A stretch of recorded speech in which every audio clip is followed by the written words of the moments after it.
what I don't feel like I do enough is actually sitting back and looking, taking a deep breath and appreciating the things that, not necessarily that I have, but just the blessings that I've been able to have.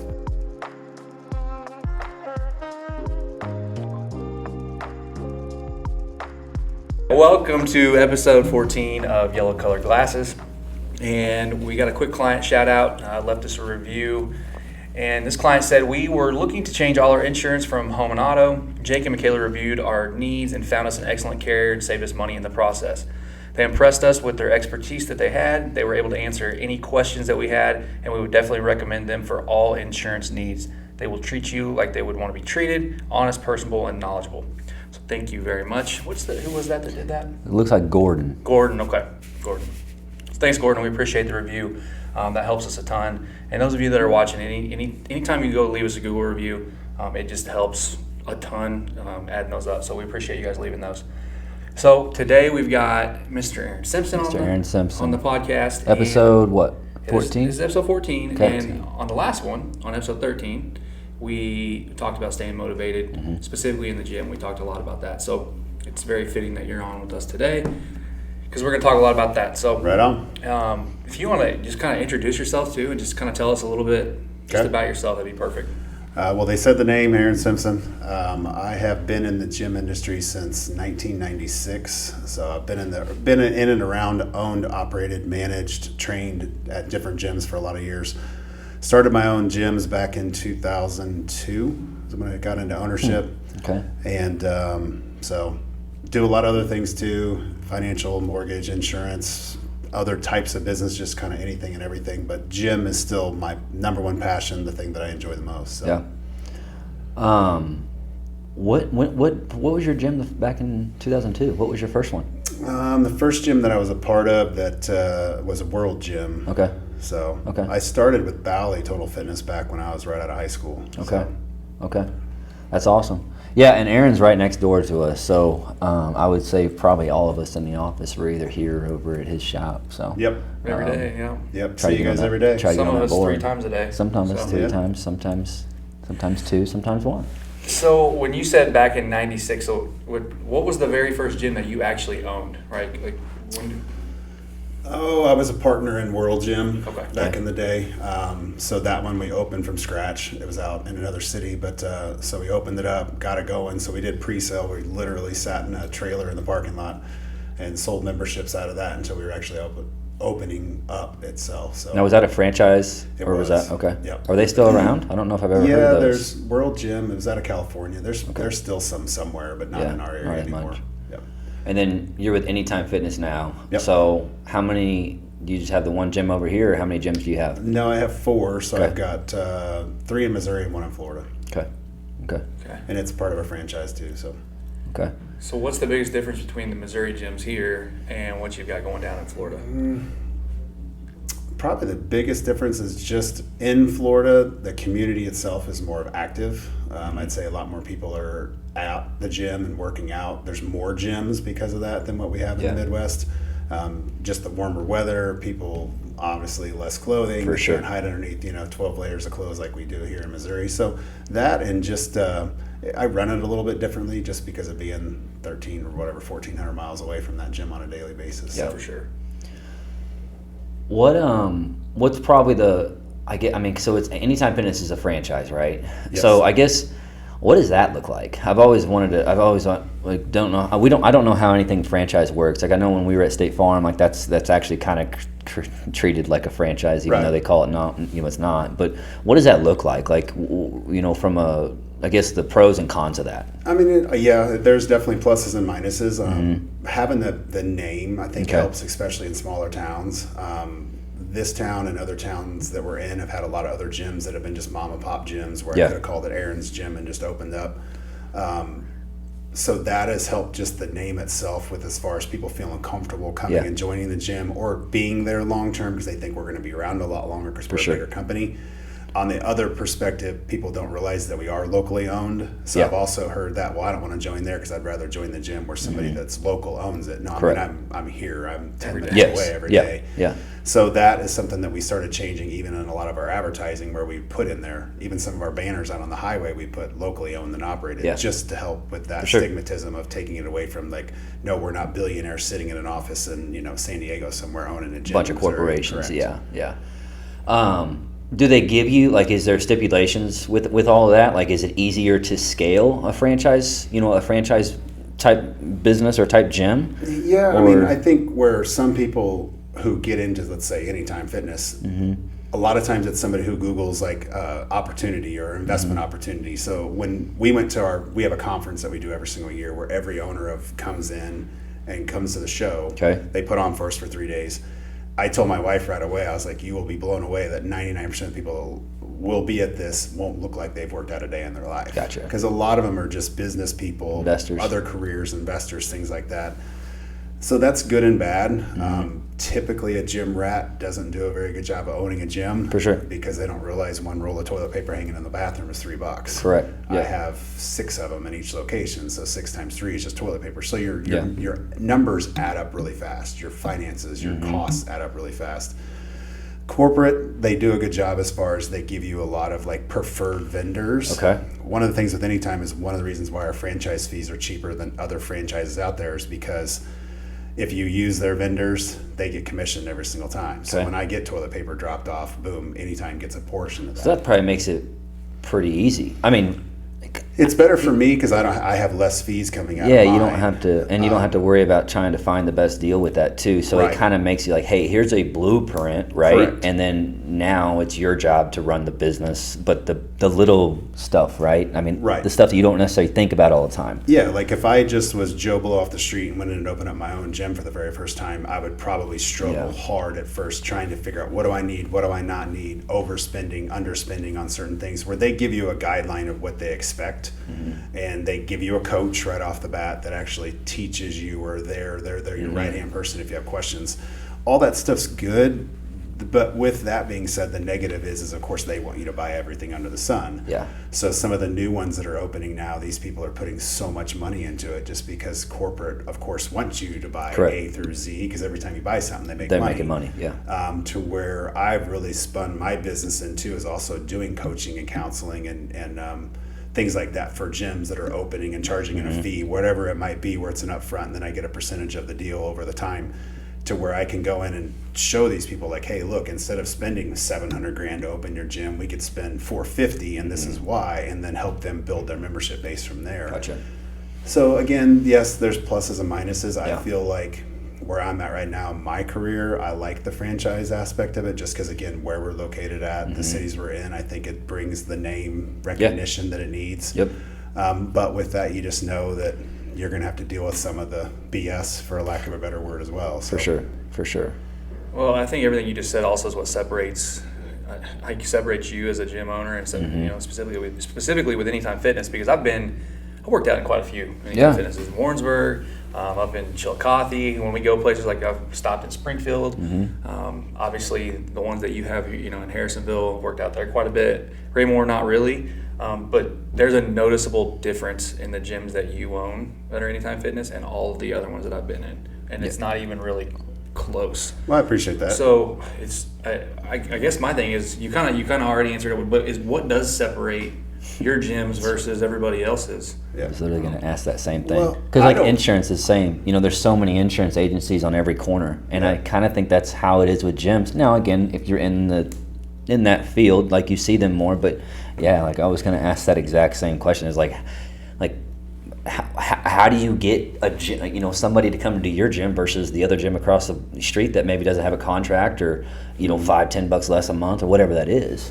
But before you go into that answer too, one of the things I also want to say is I feel like, especially with this gym here, like I feel like a lot of gyms have like the stigma, or the one way is either, okay, it's a bunch of meatheads that work out and it's just a bunch of bodybuilders, and the females don't feel welcome, or older people don't feel welcome, or new people. Like this gym right here, it's a mixture of everybody, and everybody feels comfortable in there. Right. Like, Yep. everybody. It doesn't Even from the matter. staff too, and that's, I mean, Yes. like the staff, like, because that's another thing. You go into a gym, and most of the time the staff is, I don't want to say most of the time, but sometimes they, they do have that, I don't know, I guess that look or whatever it is, and it's like they're almost, I don't know, you just don't even feel Intimidating. comfortable, intimidating, whatever that is. Every time that you walk into your guys' gym, it's like, hey, how are you? They could be the freaking most jacked person I've ever seen in my life, or they could just be a normal average Joe, like whatever it is, but they treat you like it should be treated. And I feel like that starts with you, realistically. Well, I appreciate that, but that's also like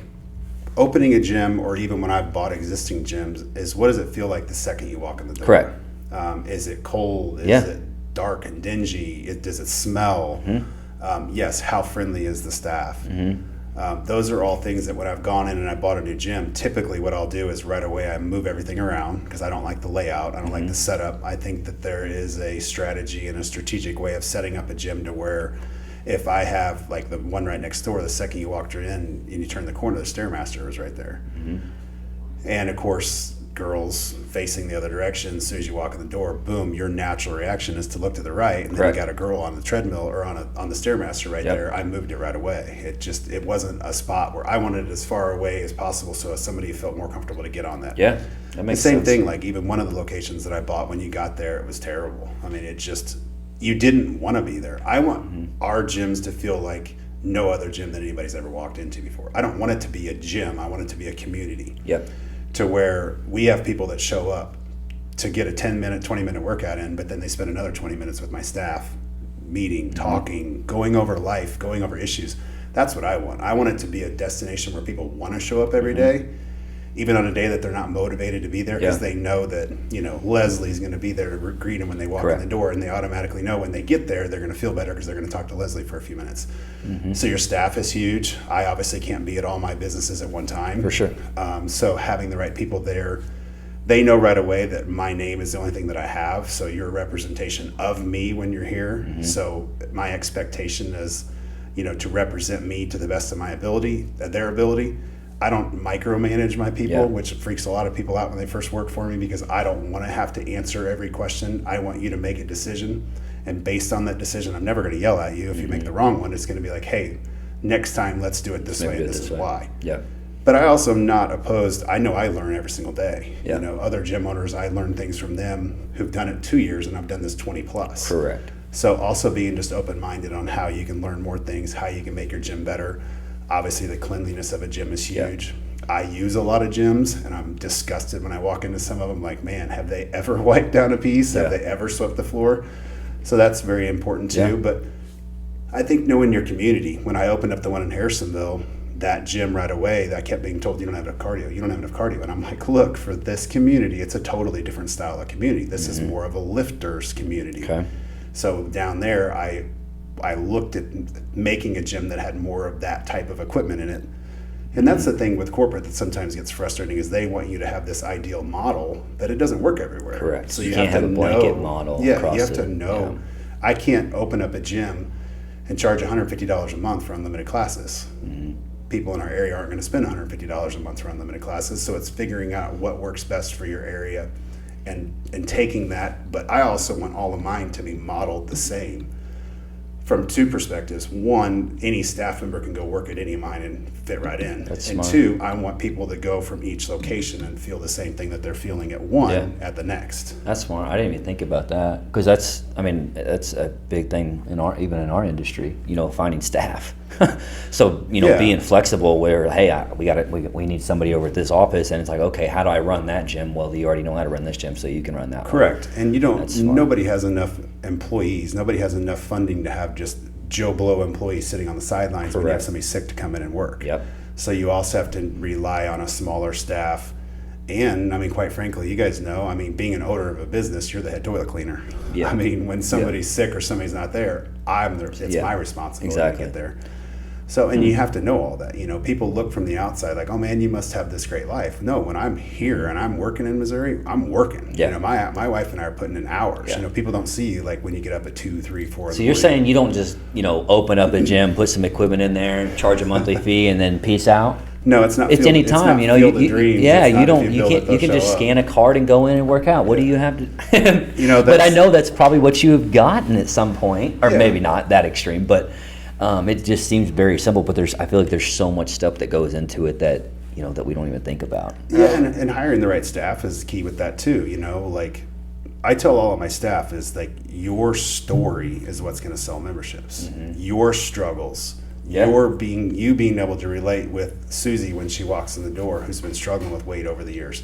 I've been told numerous times that people will drive through our parking lot numerous times before they even had the nerve to walk in the door the first time. Just kind of see what it looks like inside. Correct. Yeah. So knowing that, that's why I want the second they walk in the door, I want them to be greeted. You know, if somebody's back cleaning in a bathroom, obviously they can't greet them, but right away they're up there, they're greeting them with a smiling face, welcoming them in, and not having it to where I've worked out at a lot of gyms where they had all of the sales guys in like a bullpen area that stared out on the floor. And every time you looked over there, all you saw was a bunch of dudes staring at you while you're working out. I don't want that. I want the opposite of that. I want, like you guys said, I want any type of person, shape, size, health, whatever, to be able to walk in and feel comfortable there. Yep. Do we do everything perfect? No. No. Do we have things we can work on every day? Yes. I mean, those are all things that you just have to know that you do your best on all those. You fight the battles that you can fight.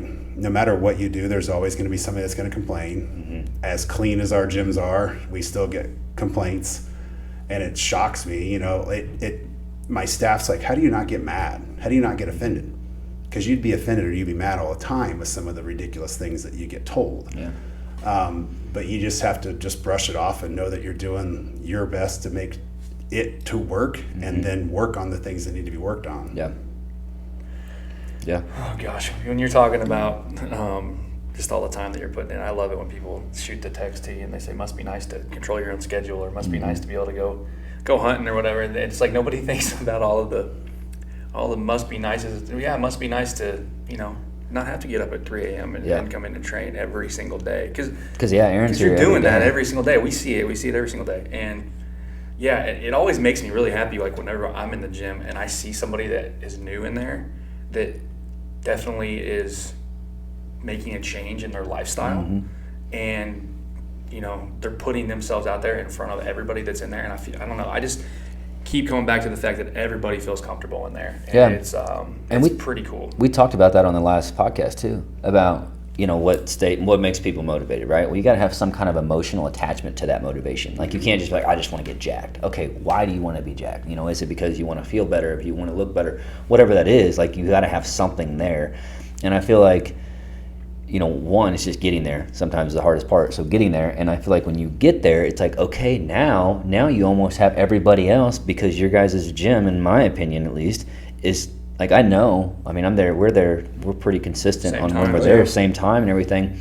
And if I'm gone for 3 or 4 days or a week, it's noticed, right? And if you get there, like, that's cool, I think. I mean, for me, like, I like that. I like that if I'm not there, Tina's like, where you been? I'm like, so that's cool. And I think that again, that all starts with what you're doing, and I mean, you got to have, I know you said earlier that you got to, okay, this is Aaron Simpson's name on the, everybody's working, your word is on the line here, but you have to have, you must be doing something right for them to just even respect your name in general, right? For them to say, okay, hey, Right. This is Aaron's name. Aaron does us very well. He treats us this way, so we got to make this guy proud. You don't get respect without earning respect. Right, and I think that, whether it's motivation in the gym or whether it's motivation in business, whether it's just motivation in life in general, you have to figure out why you want to do it. You have to figure out how you're going to do it. You have to schedule it. And you also have to figure out why have you never been able to do it. Right. Like somebody like it's just as hard for me when I take a couple days off as it is to the person that comes in that wants to lose 100 pounds and takes a week off. It's easy for me to go, I've taken 2 days off. I'm going to take the next one off too. Yeah. And then before you know it, you got 4 days. And this is what I love. My favorite time of the day every day is to get my own workout in. Correct. So me taking a couple days off, that's why you also have to understand the other person's perspective as well. On the other side, it is very easy when you take a few days off to fall off the wagon. And now you're out of the gym for a month. Yeah. That's why I tell people all the time, like if you're used to going to Taco Tuesday, but you've put on your calendar that Tuesday evening at 6 o'clock you're going to work out, because I stress that you need a calendar. It needs to be on your calendar every day or whatever, however many days a week you're going to work out. What's your like you guys, you're there at the same time all the time. That's something that I encourage people to do, because then it just becomes part of your daily routine. Yep. If somebody invites you to Taco Tuesday the next Tuesday and you go, it's going to be Wednesday again. There's going to be another excuse. Thursday, there's going to be another excuse. So you have to say no. I'm going to go to the gym. I'll meet you afterwards if that's what it is. That case. Yep. But again, take gym world out of the whole entire thing. That's also just life in general. People that are, like, yes, if you want to be successful, you got to work. Does it mean that when you have time to go hunting, you go? Yeah, because you also have to unwind. Correct. I don't enjoy getting up every single day at that time, but I know the day like yesterday when I didn't have to get up that early, I didn't get out of bed till 8. Now I was wide awake for hours, but I took the time that I knew I needed just mentally just to refocus, relax, chill, and then reset myself for the next day when I knew today was going to be that day that I'm up super early and I'm going until 7 o'clock at night.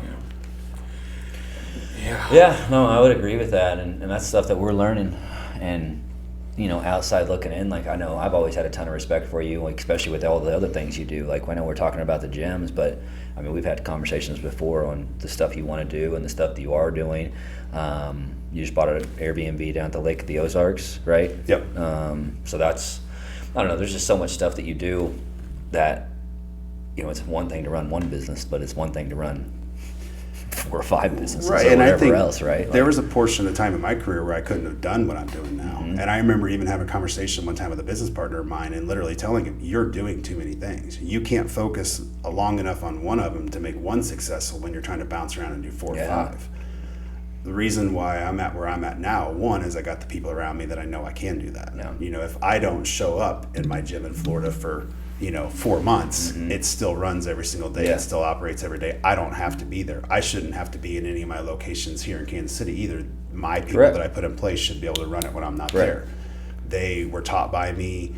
Now when they bring people underneath them, they teach them what I've taught them. So now my main thing too is I want everybody to be, no matter if they're talking to me or any one of my staff, people are hearing the same thing. Yep. It's not a script. I've never written a script one time in my life for somebody. Is that necessary at times? Yes. But I want them to just know, this is my heart. This is my passion. I want to see people get healthy. Yeah. I don't look at somebody's weight and honestly care what they weigh. It's how they feel. It's how they feel. Yep. That's what I encourage people. I'm like, look, if you just would give it a time. Yep. Give it 6 weeks before you step on the scale again. Because who cares what happens in 6 weeks? Yep. But I promise you, week 1, you're going to feel better.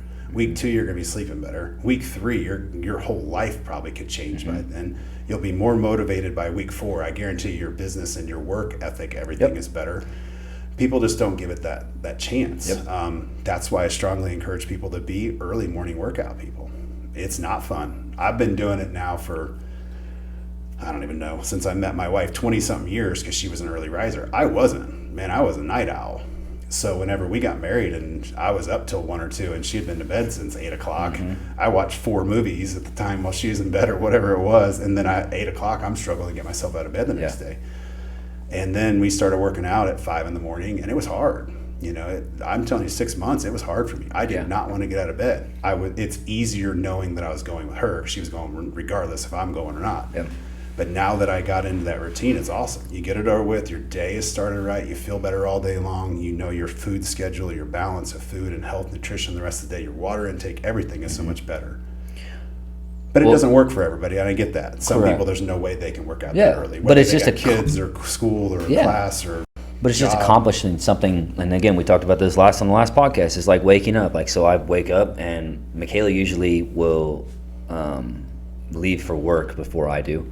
And I'll make the bed every morning, right? That's one thing that's accomplished. I know it's so cliche. You've heard multiple people talk about that, but it's just accomplishing something every single day. No matter, because there's days, and I know I talk about this a lot, where I feel like I didn't get anything accomplished, right? So going to the gym, bam, you've got one thing done. You've got one thing completed already, and now that can feel good. Even if the rest of your day is absolute dog shit, like you've at least completed one big task that maybe, I don't know what the percentage of people that work out and don't work out, but majority of people don't go to the gym on a day-to-day basis.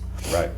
And and that's also too, like, there's so much good content out there. As much as social media, in my opinion, is a bad thing, there's also so much good that it can be as well. Just because you see somebody on social media doing a cold plunge every single day to start their day, and then they do this and they do that, doesn't mean that that's what you have to do. You have to figure out what is your thing that motivates you and gets you out of bed every single day, and that could be completely different than everybody else's. But I know one thing: before your feet hit that floor, I every single day try to say a little prayer, because your day either can start off the right way or the wrong way based on how you get out of bed.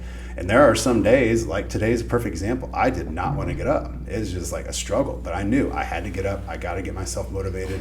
I get in the shower and I get my day going. And whatever you do during that time period is important to me. That time in the shower for me is a podcast time or a message time or something like that, to where as I'm getting ready in the morning, I'm listening to somebody else talk, basically almost like a motivational thing or gospel thing, to where my mind is focused before I even walk out my door at my house. That's something that's very important to me. My time in my office is a time where a podcast or something is on in the background to, again, motivate me. I'm not somebody that I feel like needs a ton of motivation. I'm not somebody who needs the rah-rah speech every single day. Some people are, and that's great. But for me, it's just listening to somebody else's success or somebody else's pain or struggles. Then that's how you learn. That's how you grow. That's how you learn in knowledge. Is if we didn't go through things, you don't feel pain, you don't learn. So, struggling in business, having a failed business, having a successful business, and acknowledging those failures, probably too. Yeah. Like, hey, I messed up. That's okay. Don't try to like, oh, well, that was okay. We could have done this, and not actually acknowledging it, but acknowledging like, yeah, we got to do better here. Yeah. And your ability to also not be afraid to be vulnerable. Mm-hmm. When I have a staff person or a client break down in front of me, they're embarrassed. And I stop and I said, look, stop. Don't be embarrassed about this. Our relationship just got stronger because you were vulnerable in front of me. You broke down, you told me a deep, dark thing in your life or something you were struggling with. Our relationship just got stronger. Yep. Now I know how I can help that person even more, because I finally figured out what that was. Mm-hmm. What was that major thing holding that person back? I've told trainers that I hire, until your client cries in front of you, you haven't reached your client yet. When they break down in front of you and they cry in front of you, I guarantee you're hugging your client after that. Maybe you've never even touched your client before mm-hmm. that. Now you're hugging, you're learning, you're listening, and that communication is opened up totally different than where you were at before. So, but again, Did I know all this stuff? Do I know all of it now? No, but I've also been married 18 years, and in 18 years, I don't approach every situation with my wife correctly, but I've also gone and I've learned. Correct. When you get married, you fall in love. You meet a girl of your dreams or a guy of your dreams, whoever it might be. You get married, you just think it's going to be easy. And then you get married and you're like, oh, first couple of years, you're like, oh, this is easy. And then you all of a sudden one day go, whoa, what happened, you know? And it was learning, it's not being afraid, again, to be vulnerable, to go out and meet with somebody if you need to, or talk to somebody, whatever it takes, so that you can learn more how to be a better communicator. Yep. So you're not defensive, so you're not pointing fingers, those things. Do I do it right every single time? No, but I've learned enough now to where I can, if I do it wrong the first time, I can circle back and make my apology and make it right. So and I think all of that relates back to even just being a business owner. You're not going to handle every situation perfectly. You're going to lose your, crap sometimes, and then you just have to, if you do that, then you come back and you make the situation right and you learn from it. Yep. No, that's good. I can't agree enough with that. Yeah, lots of really good points. Well, okay, so when you're talking about staying motivated and like learning, as far as like your day to day with the gym, or just focus on just whatever it is, what's it like as far as like what do you do from a business standpoint with everything else that you're doing? Like, do you have other things that, I know where you're at in your career, you seem pretty set on, here's your routine, here's what you've got going. Are there more things that you're constantly like thinking about? Hey, what can I do next? What can I add to it? Oh, Are you listening to different people and figuring out kind of your next move? Definitely. And that's, my mind never stops. Like every situation that I know, even today, before even being here, in my head, not even knowing what we were talking about today, I was role playing in my head of what we might talk about today. So yeah, my mind never stops thinking about what's the next thing I can do? I also have to be very patient too, because there's times I feel like, honestly, right this second in my career, I feel like I've kind of hit a lull where everything's great, businesses could be better, nothing's bad, but I just feel like I haven't done something new in a little while. And so now I almost put pressure on myself to figure out what's the next thing. And that's can be very deadly in business, because then you go make the wrong decision. So my wife and I talked about it early on in our marriage, like, hey, when we do things in our life, there's always going to be a struggle. There's going to be a little bit pushback that you have to fight through sometimes to get to what you want to do in business. But if there's so many roadblocks, boom, we're walking away. And I didn't learn that. I made some decisions sometimes in business that my wife didn't agree in, that turned around and not be the best thing we've ever done. Yep. There's been things that I've done that maybe she didn't agree in, but it's turned out well. So you just kind of have to go with your gut. If you're a believer, you got to pray. You got to really listen to what you feel like you should be doing. And again, if y'all would go back to the thing to where do your research, put your time in. You and I have talked about how important I feel like a business plan or a business proposal is. If you're ever, not only that, let's take it back even to where we've even been talking about it just on the fitness side of things. You're not going to write a business proposal or a business plan on your workout, but you need to have a plan. So if you're just walking in the gym every day or walking into business every day and you don't actually have a plan, then yeah, you're never going to get anywhere. You guys saw my old school calendar. I keep an old school day planner. And so Aaron has a beautiful, colorful. Do we have it in here? Yeah, it's on the Let's floor. pull it out here. Let's get it. Because every time, the first time I saw it, I'm like, what is that? And he's like, oh, I gotta write this down. We're going to lunch. Yep. I love it. Like it. I mean, that's one thing I do. I don't do it to that extreme at all. But every day, like you guys see the people, like the list on my page, I'll do a to-do list, and it could be easy stuff. It could be a lot of stuff that I end up putting off, whatever it is, but it's on that list every single day, and it makes me feel more accomplished. But that's the next level there. Well, I opened it up, and there's a quote: "The reward is worth the sacrifice." Right when I opened the thing up, so There you go. But again, I put on there everything I have to do during the day. I put down when my actual workout is, and I try to game plan for the whole entire week what I anticipate I'm going to need to do for the whole entire week. Now, does it always get done in that week? No. If you go back weeks, I'll take something from the Monday before, write it on the Monday next, to put on my list. But it's just staying organized with that, and also knowing your weaknesses and your strengths. There are things that I used to do that I felt like I wasn't as good at, but now I have a staff member that's better at it than me. Well, that's something that I teach them, and then they've taken over that for me, that role, to where it really helps me stay focused on other things. Like, how can I generate more money? Whether it's for each location, me personally, another business, how can I every single day learn a way to generate more money? And it's not about money necessarily. Like, I'm not that person that wants, what was the Powerball the other day? $1.9 billion. Like, who cares? I don't even care about that kind of money. But for me, it's, if I'm generating more money, then that's more money that I can hire more people, employ more people. And I feel like hopefully bring them into a job or a situation that, again, just like our gyms, why is this gym so different, or why does it feel so much different than the other gym I've gone to before?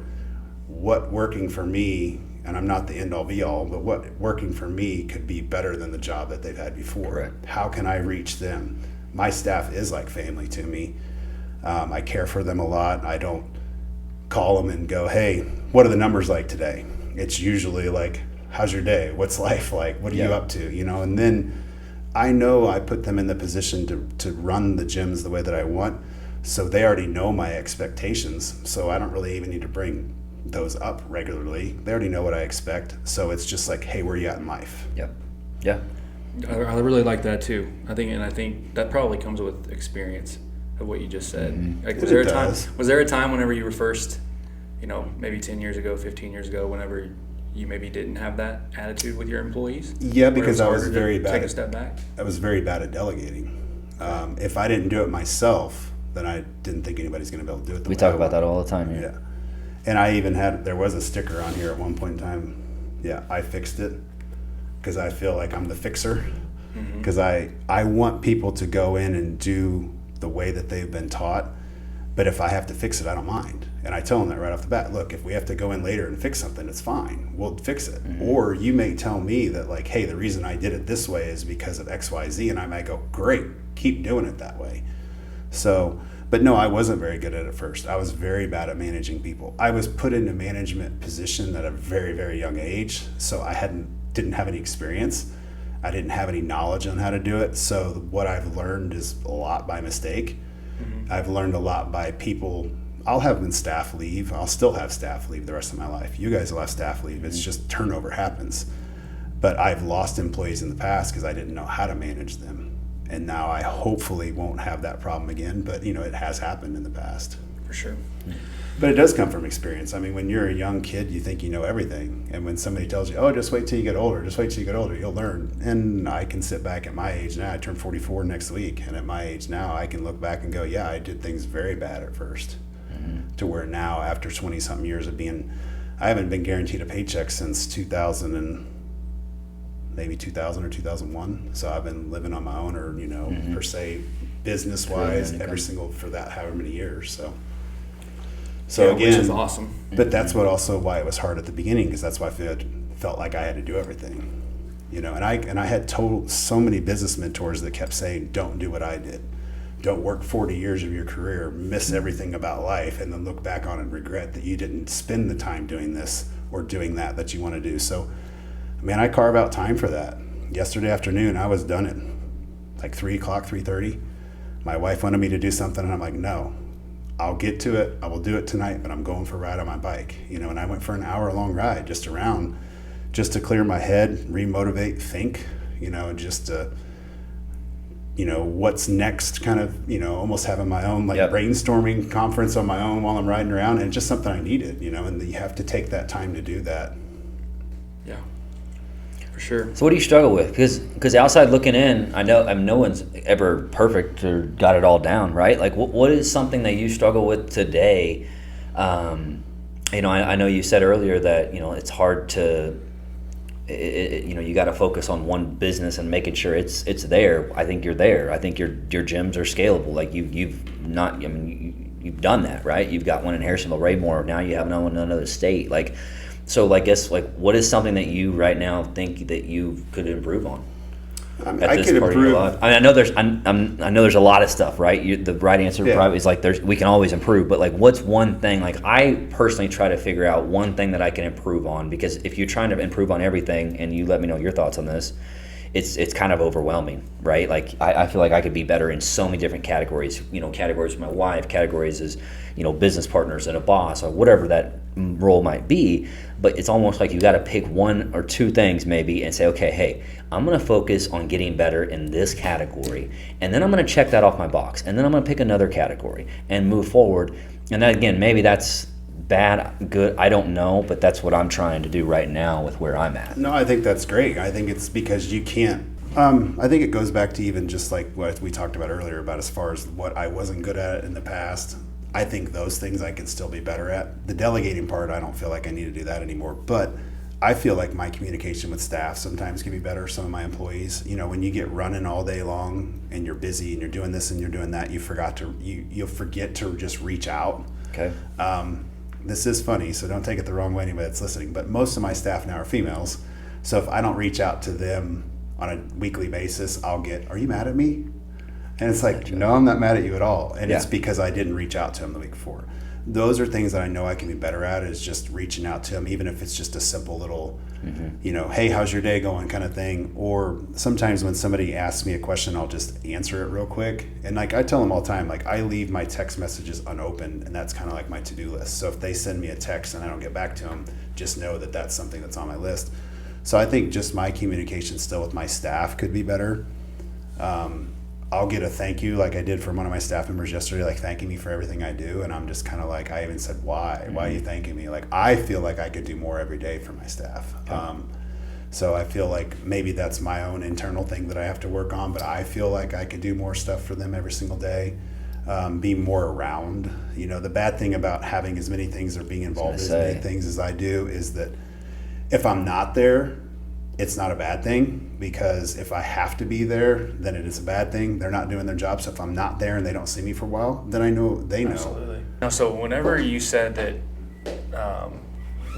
your struggle is kind of maybe communicating a little bit more sometimes. I think though, it goes with the fine line of what you said earlier. Is you used to not delegate. You used to, so like you're trying not to micromanage your people. There's a fine line between communicating too much, constantly telling them, this or that, here's what's good, here's what's bad, and it being like overboard versus the same concept of, oh wait, they haven't reached out. It was like that way in education too. Like some teachers want constantly every day, they want kind of a pat on the back. Others are like, if you leave me alone, that's great. That means I'm doing my job. There's nothing to worry about. So everybody's different, but I think that's one thing that even that we're learning is.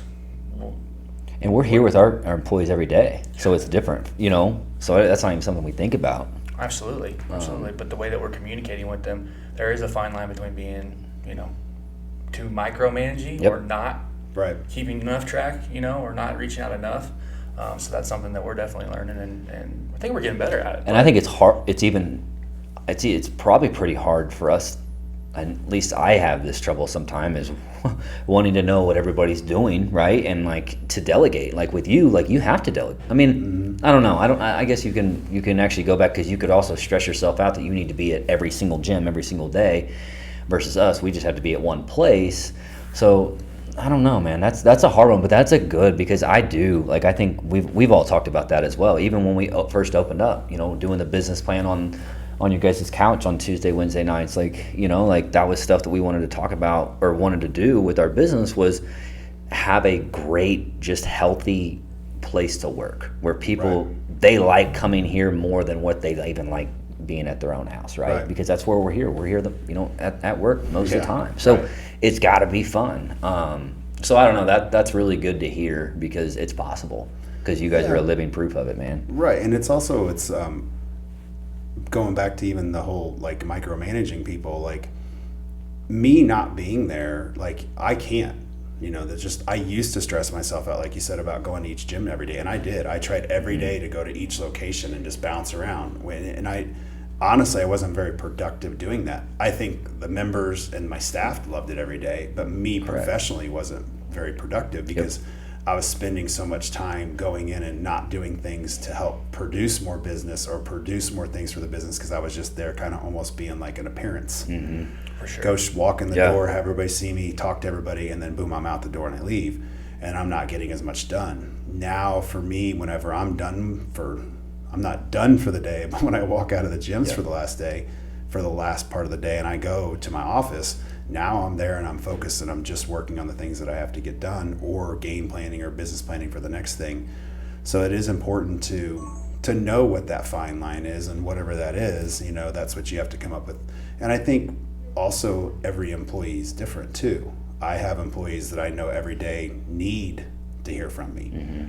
And then I have ones that basically kind of want to just be left alone and do their own thing. And that's the way it should be. And the ones that need more work, not more work, but more of your time, then you need to figure out how to give them that. And then there's a time where you have to shut off too. For me, I'll answer my phone. I'm an early riser. I don't typically like to respond to something super early in the morning unless it's an emergency, just because I don't want people to always think that I'm 100% available, and I have to have my time outside of my life too. But my shut off is at nighttime. When my wife closes her shop up for the day and she's done working, I'm done. And unless it's an emergency, you're not going to hear from me till the next day, just because that's my time that I have to balance now with her too. So definitely tons of good just advice on learning. I know there's several things that you said that just are really clicking with me too, to evaluate and think about just moving forward with the way that I go about doing things. So appreciate you coming on. Aaron, thanks, dude. This has been great, man. And that's one thing as well. It's like anybody who's listening to this, like Aaron, I don't know if I've ever heard a bad thing ever said about Aaron Simpson. So for sure. Well, I'm sure there is. There's people out there that I don't know. Well, you're of course, but you get my point. Like you're always easy. I have a hard time not coming in and wanting to just sit there and talk to Aaron. Like, what's up, man? And it's like he's training, I'm trying to work out. So. He's that easy to talk to. So if you guys haven't signed up with any type of fitness, for real, they are the spot to be. And I appreciate that. I mean, and everything comes back to people have poured in hours and hours and hours into me. So I want to be able to do the same thing for other people. Yep. I have been very fortunate to meet a lot of really cool people, a lot of very successful people, a lot of very famous people. And I've learned something from all of them to where I feel like it's up to me to then give that knowledge back out to somebody else.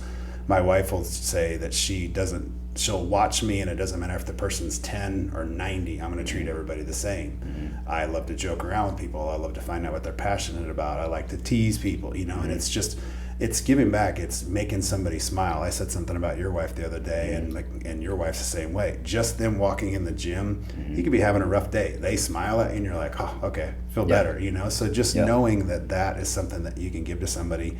I go in the grocery store and I talk to people, and say hi to people. One, usually they look at me in a way that they think I'm not going to be that way. Yeah. So for me, it's one of those things that I don't think about that anymore. Like, oh, I need to say something to them so they don't think I'm this creep or whatever the thing is. It's just who I am. Like I want to go in and I want to meet people. I learned a long time ago, book knowledge is great, but it's not about what you know in the world. It's about who you know. Yep. The next person that you could meet could be an opportunity for you to take your business or your personal life or something to the next level, and just taking those moments and grasping them. Answer one of your questions, one of the things I just came back to think, what I don't feel like I do enough is actually sitting back and looking, taking a deep breath and appreciating the things that, not necessarily that I have, but just the blessings that I've been able to have. Pat yourself on the back with all the good stuff you're doing, because you got to do that too. But I think I get what you're saying as well. I feel like one of the first times that ever happened to me, my wife and I had this awesome opportunity last year to get on a boat in Fort Lauderdale, take it all the way down in the Keys, and I literally just sat there on the boat looking around going, how is this possible? How did I get here? And I know how I got there. I mean, nothing in life is going to happen without God, one. But two, it's like, we've worked hard, we've gotten to that point, we've met some really awesome, freaking cool people that have become super good friends who've blessed us as well. But just to sit back and here, we have the coolest sunrise. I know, every morning. I tried getting a picture of it. There was a reflection in the gym. Yeah. I don't know if you saw it because you were probably here before it got light out. But literally the reflection in the entire strip center, I'm like, it was orange and the yellow and the purple, like it was like beautiful. Yeah, and taking that opportunity to just sit back and go, wow, awesome. Yep. Look how fortunate my life is. Yep. We pick ourselves apart, we beat ourselves up, we look at ourselves in a negative manner sometimes. We think, oh, I want this, or oh, if only this happened, and we don't actually just stop and just take that deep breath and go, wow, I've got a great life. Yep. So I'm very fortunate. So. Yep. We all should. I think that's one thing. Yeah, everybody can be better at it. The kids have has made me do that. I never did that before. Now when I'm having a bad day or having an amazing day, and I'm with them, it's like sometimes it almost just brings happy tears to your eyes of just thinking about everything that you have and the opportunities that we have. Yep. It's awesome. And you don't have to run a business to do that. Absolutely. Or do anything. No. You can be the best employee you can be, and you just be that, right? Like just anybody can. Everybody's blessed with something, and it's literally looking at your situation, loving it, and being happy. And that's doesn't matter what your situation is. Yep. Everybody can be happy. Thank you guys. Yep. Thanks awesome, for coming guys. on, and thanks for everybody listening and watching. Thanks, Aaron.